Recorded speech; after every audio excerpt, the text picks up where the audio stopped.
Eh ben, bonjour les amis, bienvenue sur ce nouvel épisode de Watch Epicure. Voilà, ben, pour cet épisode, nous allons vous présenter une montre mythique puisque c'est la Rolex Submariner. Donc voilà, la montre de plongée la plus connue et sûrement la plus iconique de toutes les marques. Voilà, donc puisque ça a été l'une des toutes premières montres de plongée, après plongée professionnelle, puisque Rolex a accompagné vraiment la conquête humaine, les explorations des fonds marins, voilà, avec la Submariner, et après pas mal de déclinaisons sur ce modèle. Donc voilà la version présentée dans cet épisode et ce qu'on appelle la version qu'on appelle la 116-610 LV, connue sous le nom de Hulk, puisqu'elle est verte et que les collectionneurs lui donnent des petits noms sympathiques.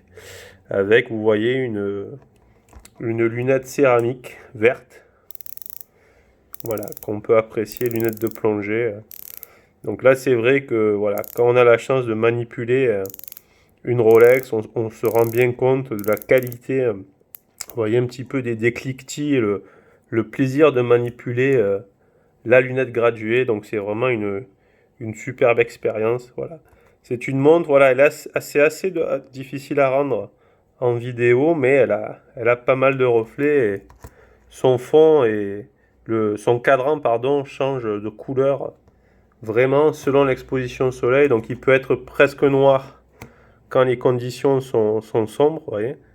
Là, elle ressemble pas mal à son aïeul de 2003, la Rolex 16610 lunettes vertes qu'on appelait la Kermit. Et voilà, et son cadran peut être vraiment très très vert flashy sur une exposition soleil prolongé.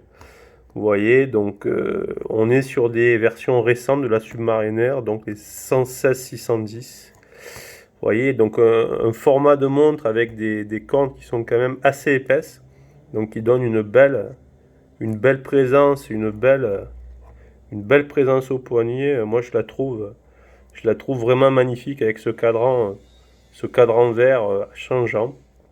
Voilà, donc après, c'est vrai que c'est une montre qui est devenue c'est vraiment la montre passe-partout en toute occasion. Voilà, on peut la porter habillée avec un costume en détente. Alors, c'est vrai que ce cadran vert, après, la rend un petit peu plus particulière.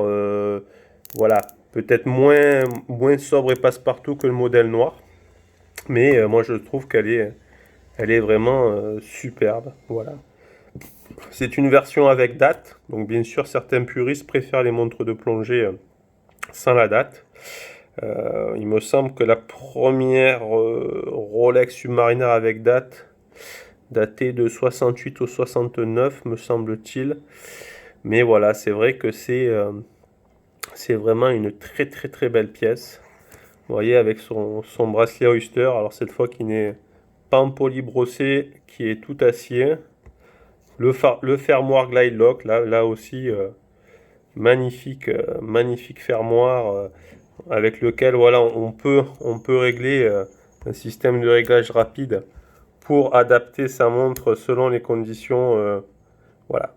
Si on veut par exemple la mettre par-dessus une lunette de plongée ou quoi que ce soit, sur une combinaison. Voilà. Donc là, on est vraiment sur une très très très belle montre de plongée et l'un des modèles les plus connus, les plus mythiques chez Rolex, qu'on a pu apprécier notamment dans des films, hein, voilà, comme James Bond.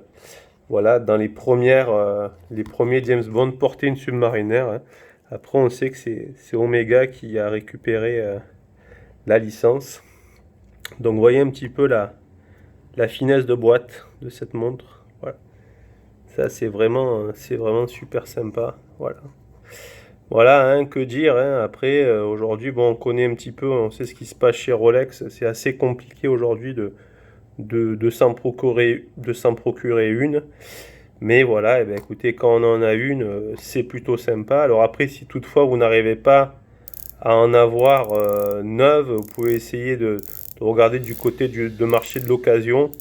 Bien sûr, toujours auprès de professionnels pour ne pas vous faire avoir, puisqu'il y a énormément de copies de ce modèle. C'est la montre la plus copiée au monde, ça il faut le savoir. et des copies de plus en plus proches du modèle d'origine, donc passer par un professionnel pour la sécurité. Mais voilà, je trouve que c'est vraiment une très très belle pièce d'horlogerie. Je vais la passer au poignet pour vous montrer un petit peu comment elle rend. Voilà, 40 mm de diamètre. Vous voyez, là, vous voyez un petit peu comment elle se pose. Moi, je l'aime beaucoup. Voilà, comme on dit, s'il ne devait en rester qu'une, ça serait peut-être la Submariner. Voilà, donc bien sûr qu'il y a d'autres montres qui sont géniales avec des histoires fabuleuses aussi, hein, comme la Speedmaster notamment chez Omega. Mais c'est vrai que la Submariner, c'est quand même toujours quelque chose de l'avoir au poignet, quoi. Voilà. Alors bien sûr, des tonnes et des tonnes de marques s'en sont inspirées, hein, que ce soit même des marques très accessibles comme les Icewatch, tout ça, reprenant le design Rolex, puisqu'il me semble que certains brevets Rolex étaient valables pendant une vingtaine d'années, mais après, lorsque ce n'est plus protégé par copyright, et ben voilà, les autres marques peuvent utiliser voilà, les certains codes et designs et certains, comme par exemple la loupe avec la date, innovation développée par Rolex. Voilà, ben écoutez, j'espère que cette petite vidéo vous a plu.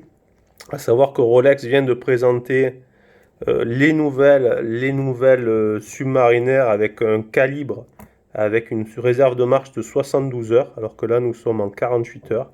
Voilà, et ils ont refait une lunette verte, mais cette fois-ci avec un fond noir. Donc bon, je suis un petit peu moins fan de cette version, et ils ont légèrement affiné le boîtier. Voilà, bah écoutez, j'espère que cet épisode vous a plu, et je vous dis à très bientôt pour un prochain épisode sur ma chaîne. Merci à vous, et passez une bonne journée.